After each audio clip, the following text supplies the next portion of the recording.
এই জিবরাইল আমিন আদম আলা নবিয়ানা আলাইহিস সালাতু ওয়াস সালামের বামে এবং ডানে যে মানুষগুলোকে দেখা যায়, আদম আলাইহিস সালাতু ওয়াস সালাম বামে তাকাইলে কান্না করেন, ডানে তাকাইলে মিষ্টি হাসি দেয়। কি কারণে হাসি দেয় আর কি কারণে কান্না করেন? আর এই মানুষগুলো কারা? হযরত জিবরাইল আমিন জবাব দিলেন, আল্লাহর হাবিব বিশ্ব নবী রাহমাতাল লিল আলামিন, আপনি হযরত আদম আলাইহিস সালাতু ওয়াস সালামের বামে এবং ডানে যাদেরকে দেখতে পান, এরা হচ্ছে আদমের সন্তান। যারা বামে রয়েছে, যাদেরকে দিকে তাকাইয়া আদম আলাইহিস সালাতু ওয়াস সালাম কান্না করেন, এরা হলো জাহান্নামী। এরা দুনিয়ায় আল্লাহর গোলামি করে নাই, পাপিষ্ঠ কাজে লিপ্ত ছিল। এ কথা বলার পরে ডানে যারা দেখতে পাচ্ছেন, যাদের দিকে তাকাইয়া নবী আদম আলাইহিস সালাতু ওয়াস সালাম মিষ্টি হাসি দেয়, এরা হলো জান্নাতি, আল্লাহর নবী, আল্লাহর বান্দা আদম আলাইহিস সালাতু ওয়াস সালাম তাদের দিকে যখন তাকায়, আদম আলাইহিস সালাতু ওয়াস সালাম মিষ্টি হাসি দেয়। কেননা তারা জান্নাতি, তারা জান্নাতি হওয়ার কারণে আদম আলাইহিস সালাতু ওয়াস সালাম তাদের উপর সন্তুষ্ট এবং তাদেরকে দেখে মুস্কি হাসি দেয়। আল্লাহর হাবিবকে আদম আলাইহিস সালাতু ওয়াস সালাম দোয়া করে দিলেন। দোয়া করে দেওয়ার পরে জিবরাইল আমিন আল্লাহর হাবিব সাল্লাল্লাহু আলাইহি ওয়াসাল্লামকে নিয়ে সরাসরি দ্বিতীয় আসমানে চলে গেলেন। দ্বিতীয় আসমানে যাওয়ার পরেও একই নক দিলেন। নক দেওয়ার পরে অপর পক্ষ থেকে জবাব আসে, আপনার সাথে কে? জবাব দেওয়া হয়, আমার সাথে মুহাম্মাদুর রাসূলুল্লাহ সাল্লাল্লাহু আলাইহি ওয়াসাল্লাম। আর আবারও সেখান থেকে জবাব আসে, আপনাকে কি মুহাম্মাদুর রাসূলুল্লাহকে আনার জন্য পাঠানো হয়েছে নাকি? জিবরাইল আমিন বলেন, হ্যাঁ, আমাকে দায়িত্ব দেওয়া হয়েছে মুহাম্মাদুর রাসূলুল্লাহকে আনার জন্য। একথা বলায় তারা দরজা খুলে দিলেন দ্বিতীয় আসমানের। হযরত মুহাম্মাদুর রাসূলুল্লাহ সাল্লাল্লাহু আলাইহি ওয়াসাল্লাম দ্বিতীয় আসমানে উঠলেন। দ্বিতীয় আসমানের মধ্যে খালাতো ভাই শত ঈসা ইবনে মারইয়াম, ইয়াহইয়া ইবনে যাকারিয়াকে দেখতে পাই। ঈসা ইবনে মারইয়াম এবং ইয়াহইয়া ইবনে যাকারিয়া, যারা সম্পর্কে খালাতো ভাই, তাদেরকে দেখতে পেলেন। দেখার পরে আদম আলা নবিয়ানা আলাইহিস সালাতু ওয়াস সালাম প্রথম আসমানে, দ্বিতীয় আসমানে ঈসা ইবনে মারইয়াম, ইয়াহইয়া ইবনে যাকারিয়া, তাদেরকে দেখার পরে তারা একই সূত্রে নবী মুহাম্মাদুর রাসূলুল্লাহর জন্য দোয়া করলেন। আল্লাহর হাবিবকে জবাব দিয়ে মুসাফা মুহানাকা করার পরে আল্লাহর হাবিবকে বিদায় দিলেন। আল্লাহর হাবিবকে নিয়ে তৃতীয় আসমানে চলে গেলেন। জিবরাইল আমিন আল্লাহর হাবিব বিশ্ব নবী রাহমাতুল লিল আলামিন, কুল কায়নাতের নবী, নবী মুহাম্মাদুর রাসূলুল্লাহ সাল্লাল্লাহু আলাইহি ওয়াসাল্লামকে নিয়ে তৃতীয় আসমানে চলে গেলেন। তৃতীয় আসমানে যাওয়ার পরে সেখানে একই প্রশ্ন করলেন, একই জবাব দিলেন। জবাব দেওয়ার পরে তৃতীয় আসমানের দরওয়াজা খুলে দেওয়া হয়। তৃতীয় আসমানে হযরত ইউসুফ আলাইহিস সালাতু ওয়াস সালামের সাথে সাক্ষাৎ হয়। সাক্ষাৎ হওয়ার পরে ইউসুফ আলাইহিস সালাতু ওয়াস সালামের সৌন্দর্য দেখার পরে আল্লাহর হাবিব সাল্লাল্লাহু আলাইহি ওয়াসাল্লাম, বুখারী শরীফের হাদিসের মধ্যে আসছে, আল্লাহর হাবিব বলেন, নবী ইউসুফ আলাইহিস সালাতু ওয়াস সালামকে আল্লাহ দুনিয়ার অর্ধেক সৌন্দর্য দিয়ে তাকে সৃষ্টি করেছে। সুবহানাল্লাহ। এত সুন্দর ছিল নবী ইউসুফ আলাইহিস সালাতু ওয়াস সালাম। এটা আমাদের নবী আমাদেরকে শুনিয়েছেন। নবী ইউসুফ আলাইহিস সালাতু ওয়াস সালামের সৌন্দর্য আল্লাহর হাবিব স্বচক্ষে দেখেছেন, কর্মচক্ষু দিয়া দেখেছেন। আল্লাহর হাবিব, বুখারী এবং মুসলিম শরীফের মধ্যে হাদিস আছে, আল্লাহর হাবিব বলেন, দুনিয়ার অর্ধেক সৌন্দর্য দিয়া আল্লাহর প্যারা বান্দা ইউসুফ আলাইহিস সালাতু ওয়াস সালামকে আল্লাহ সৃষ্টি করেছে। সুবহানাল্লাহ। আর আল্লাহর হাবিবের সৌন্দর্য কেমন? সাহাবায়ে কেরামদের বর্ণনা থেকে আসছেন, এক সাহাবা মক্কাতুল মুকাররমার অপর পিঠে রাস্তা দিয়ে হেঁটে যায়।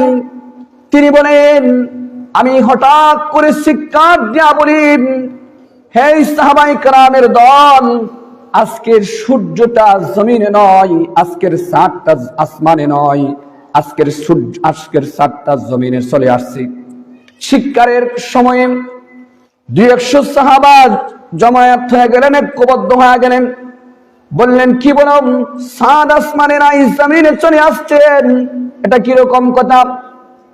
তিনি বলেন, ওই দেখো মসজিদে নববীর মধ্যে চাঁদ দেখা যায়। তারা বলেন, না, মসজিদে নববীতে যে চাঁদ দেখা যায় এটা আসমানের চাঁদ নয় বন্ধু, আসমানের চাঁদ আসমানে রয়েছে, আসমানের চাঁদে পর্যন্ত দাগ রয়েছে, আর আল্লাহর হাবিবের চেহারার মধ্যে কোনো দাগ নাই। সুবহানাল্লাহ। আরো সাহাবায়ে কেরাম থেকে অনেক বর্ণনা রয়েছে আল্লাহর হাবিবের সৌন্দর্য সম্পর্কে। আল্লাহর হাবিব সাল্লাল্লাহু আলাইহি ওয়াসাল্লামের দেহ বিষয়ে অনেক আলোচনা রয়েছে।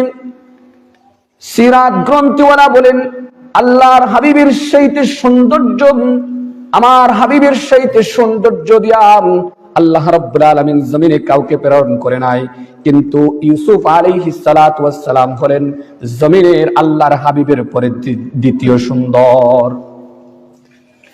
এখান থেকে ইউসুফ আলাইহিস সালাতু ওয়াস সালাম আল্লাহর হাবিবকে তৃতীয় আসমানে দোয়া দিয়া দিলেন এবং আল্লাহর হাবিবের জন্য কল্যাণ কামনা করলেন। তারপরে বিদায় নিয়ে চতুর্থ আসমানে চলে গেলেন। আল্লাহর হাবিব সাল্লাল্লাহু আলাইহি ওয়াসাল্লাম চতুর্থ আসমানে যাওয়ার পরে তারা একই প্রশ্ন করে, আপনার সাথে কি, আপনাকে কি মুহাম্মাদুর রাসূলুল্লাহকে আনার জন্য পাঠানো হয়েছে কিনা? তারা বলেন, হ্যাঁ। জিবরাইল আমিন আলাইহিস সালাতু ওয়াস সালাম জবাব দিলেন, হ্যাঁ, আল্লাহর হাবিবকে আনার জন্য আমাকে পাঠানো হয়েছে। এই কথা বলার পরেই চতুর্থ আসমানের দরওয়াজা খুলে যায়। চতুর্থ আসমানের মধ্যে ঢোকার পরে সেখানে নবী ইদ্রিস আলাইহিস সালাতু ওয়াস সালামের সাথে সাক্ষাৎ হয়। নবী ইদ্রিস আলাইহিস সালাতু ওয়াস সালামের সাথে সাক্ষাৎ হওয়ার পরে আল্লাহর হাবিবের সাথে কুশল বিনিময় হলো। আল্লাহর হাবিবকে দোয়া দিলেন এবং আল্লাহর হাবিবের কল্যাণ কামনা করে আল্লাহর হাবিবকে বিদায় দিয়া দিলেন। একই সাথে বিদায় দেওয়ার পরে আবার পঞ্চম আসমানের জন্য প্রস্তুতি নিলেন। পঞ্চম আসমানে আল্লাহর হাবিবকে নিয়ে জিবরাইল আমিন আলাইহিস সালাতু ওয়াস সালাম চলে গেলেন। পঞ্চম আসমানে যাওয়ার পরে আল্লাহর হাবিব সাল্লাল্লাহু আলাইহি ওয়াসাল্লামকে কোন প্রশ্ন করে জবাব দিয়া দেন। পঞ্চম আসমানের দরওয়াজা খুলে দেওয়া হয়। পঞ্চম আসমানে ঢোকার পরে আল্লাহর হাবিব সাল্লাল্লাহু আলাইহি ওয়াসাল্লাম পঞ্চম আসমানের মধ্যে হারুন আলাইহিস সালাতু ওয়াস সালামের সাথে সাক্ষাৎ করেন। হারুন আলাইহিস সালাতু ওয়াস সালামের সাথে সাক্ষাৎ করার পরে একই জবাব, একই প্রশ্ন, একই কথাবার্তা হওয়ার পরে হারুন আলাইহিস সালাতু ওয়াস সালাম থেকে বিদায় নিয়ে ষষ্ঠ আসমানের দিকে রওনা হয়। আর ষষ্ঠ আসমানের দরওয়াজার দিকে যায় ষষ্ঠ আসমানের মধ্যে একই প্রশ্ন করা হয়, জবাব দেওয়া হয়। এরপরে ষষ্ঠ আসমানের দরওয়াজা খুলে দেওয়া হয় আর সেখানে প্রবেশ করলেন। আর সেখানে নবী মূসা আলাইহিস সালাতু ওয়াস সালামের সাথে সাক্ষাৎ হয়ে যায়। নবী মূসার সাথে সাক্ষাৎ হয়। এখানে নবী মূসার নামটা মনে রাখবেন। আসার সময় নবী মূসার সাথে একটা খুব আল্লাহ রব্বুল আলামিনের রাসূল করিম সাল্লাল্লাহু আলাইহি ওয়াসাল্লামের সাথে আরেকটা ঘটনা ঘটছে।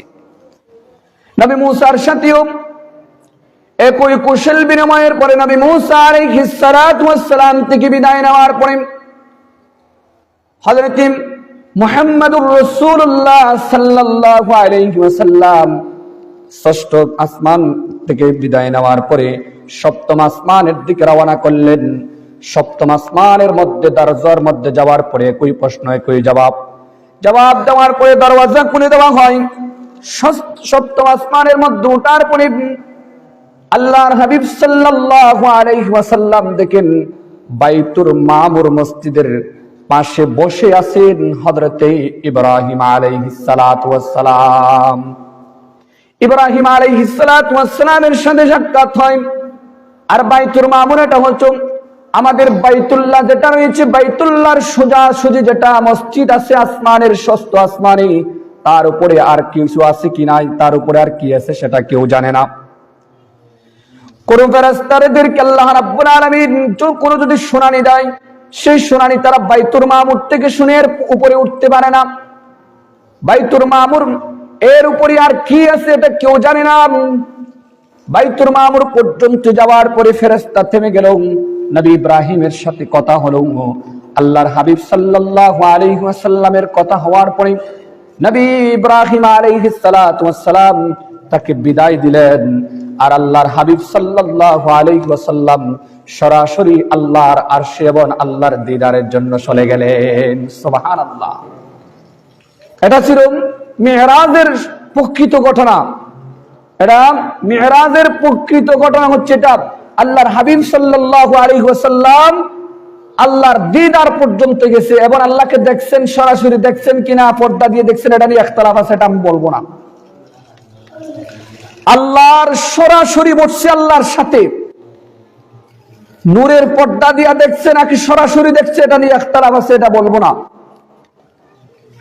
কিন্তু আল্লাহ রাব্বুল আলামিনের সাথে আল্লাহর হাবিব সাল্লাল্লাহু আলাইহি ওয়াসাল্লাম দেখা সাক্ষাৎ হওয়ার পরে, বন্ধু এবং বন্ধুকে দেখার পরে, আল্লাহর হাবিব আল্লাহকে দেখার পরে, আল্লাহ রাব্বুল আলামিন তার প্যারা বন্ধুকে দেখার পরে কিছু উপহার দিলেন। উপহার হলো আল্লাহ রাব্বুল আলামিন বলেন, তোমার উম্মতদের জন্য আমি 50 ওয়াক্ত নামাজ উপহার দিলাম। এটা ছিল মেরাজের উপহার। উপহার নিয়ে আল্লাহর হাবিব সাল্লাল্লাহু আলাইহি ওয়াসাল্লাম সরাসরি আল্লাহ রাব্বুল আলামিনের কাছ থেকে চলে আসার সময় ষষ্ঠ আসমানে মুসা আলাইহিস সালাতু ওয়াস সালামের সাথে সাক্ষাৎ হয়। মুসা আলাইহিস সালাতু ওয়াস সালামের সাথে যখন সপ্ত আসমানে সাক্ষাৎ হয়, মুসা জিজ্ঞাসা করেন, এ আল্লাহর হাবিব প্যারা নবী মুহাম্মদুর রাসূলুল্লাহ সাল্লাল্লাহু আলাইহি ওয়াসাল্লাম, আপনি যে আল্লাহর কাছে গেলেন, আল্লাহর দিদার লাভ করলেন, আল্লাহর সাথে সাক্ষাৎ করলেন, বলেন আল্লাহ তাআলা আপনার উম্মতদের জন্য কোনো কিছু উপহার দিলেন কিনা? এই কথা বলার পরে নবী মুসা আলাইহিস সালাতু ওয়াস সালাম কে আল্লাহর হাবিব সাল্লাল্লাহু আলাইহি ওয়াসাল্লাম বলেন, আল্লাহ রাব্বুল আলামিন আমাকে 50 ওয়াক্ত নামাজ উপহার দিলেন। আল্লাহর হাবিব সাল্লাল্লাহু আলাইহি ওয়াসাল্লামকে মুখ থেকে এটা শোনার পরে মুসা আলাইহিস সালাতু ওয়াস সালাম বলেন, আপনার উম্মতদের মধ্যে কেউ 50 ওয়াক্ত নামাজ পড়তে পারবে না, আপনি আল্লাহর কাছে যান, মঞ্জুর করে নিয়ে আসেন। মুসা আলাইহিস সালাতু ওয়াস সালামের কথা শোনার পরে আল্লাহর কাছে আবার চলে গেলেন। আসার পরে আল্লাহ 5 ওয়াক্ত কমায়া দিলেন, আবার আসলেন, আবার কমায়া দিলেন। এমন করতে করতে মুসা আলাইহিস সালাতু ওয়াস সালাম 45 ওয়াক্ত নামাজ কমাইলেন। তারপরে 45 ওয়াক্ত কমার পরে আবার যখন আল্লাহ রাব্বুল আলামিনের কাছ থেকে নবী মুহাম্মদুর রাসূলুল্লাহ সাল্লাল্লাহু আলাইহি ওয়াসাল্লাম যখন আল্লাহ রাব্বুল আলামিনের কাছ থেকে সরাসরি মুসা আলাইহিস সালাতু ওয়াস সালামের কাছে আসলেন, নবী মুসা আলাইহিস সালাতু ওয়াস সালাম বলেন, হে আল্লাহর হাবিব সাল্লাল্লাহু আলাইহি ওয়াসাল্লাম, শুনুন, আপনার বান্দাদের মধ্যে, আপনার উম্মতদের মধ্যে 5 ওয়াক্ত নামাজও কেউ আদায় করতে পারবে না। বেশিরভাগ মানুষ অবহেলিত এবং নামাজকে ডিনাই করে চলে যাবে। যারা আপনি আবার আল্লাহর কাছে চলে যান, নবী মুহাম্মদুর রাসূলুল্লাহ সাল্লাল্লাহু আলাইহি ওয়াসাল্লাম বলেন, এতবার গেলাম, আমার লজ্জা এসে গেছে, আমি আল্লাহর কাছে আর যেতে পারবো না। নবী মুসা আলাইহিস সালাতু ওয়াস সালাম বলেন, যান না। আল্লাহর হাবিব বলেন, আমি আর যাব না। নবী মুসা আলাইহিস সালাতু ওয়াস সালামের কথাটা আসলে বাস্তবের সত্যতা ছিল। কেন আজকে দুনিয়ার সাথে যদি মিলা দেখেন, আজকে আমাদের মুসলমানের সংখ্যা যদি 200 কোটির থেকে বেশি হয়ে থাকে, এরপরেও এদেশে এবং পুরো দুনিয়ার মুসলমানদের মধ্যে 200 কোটি মানুষ যদি একই ওয়াক্তের মধ্যে আল্লাহর বড়ত্বের ঘোষণা দেয়, আমার মনে হয় দুনিয়ার কোনো বাম এবং দুনিয়ার কোনো নাস্তিক, দুনিয়ার কোনো মুশরিক মুসলমানদের উপর আঘাত করার শক্তি পেত না।